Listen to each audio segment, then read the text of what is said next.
کیا ماں باپ کو نماز کا حکم دے سکتے ہیں؟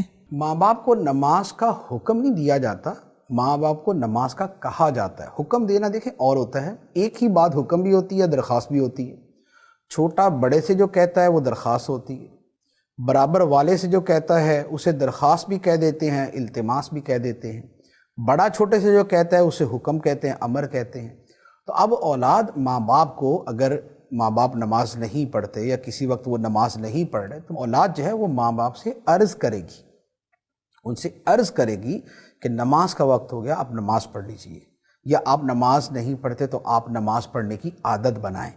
اور اس میں بھی بلکہ اس سے بھی زیادہ جو اچھا طریقہ ہے وہ یہی بنتا ہے کہ ان کو اس طرح کی کتابیں لا کے دے دیں، ان کو مدنی چینل دیکھنے کا کہہ دیں، ان کو اس طرح کے بیانات سننے کا کہہ دیں۔ والد صاحب ہیں انہیں مسجد میں لے جائیں، امام صاحب سے درخواست کر دیں کہ میرے والد صاحب سے ذرا پیار محبت سے نماز کی ترغیب دیں۔ دعوت اسلامی کی کسی مبلغ کو گھر پہ لے آئیں، وہ آپ کے والد صاحب کو سمجھا دے۔ تو یوں اس انداز کے اندر سمجھنے سمجھانے کا سلسلہ ہو۔ اولاد کا یوں ڈائریکٹ کہنا جو ہوتا ہے یہ عام طور پہ مفید ثابت نہیں ہوتا، یعنی کہ جائز بھی ہو، درخواست کے انداز میں کہنا جائز ہے، لیکن اس کے اندر بھی بعض اوقات گڑبڑ ہو جاتی ہے۔ تو یا تو اتنی عاجزی کے ساتھ کہے کہ ماں باپ کا دل پسیج جائے اور وہ نماز پڑھنا شروع کر دیں، اور یا پھر یہ ہے کہ یہ جو دوسرے طریقے ہیں اس کے حوالے سے وہ استعمال کرے۔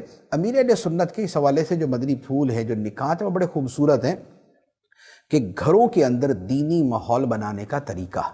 تو میرے خیال میں اگر وہ جو پیپر ہے اگر اس کو پڑھ لیا جائے اور پھر عمل بھی اس کے مطابق کیا جائے تو بڑی قوی امید ہے کہ جو والدین نماز نہیں پڑھتے وہ انشاءاللہ نماز پڑھنے کی طرف آ جائیں گے۔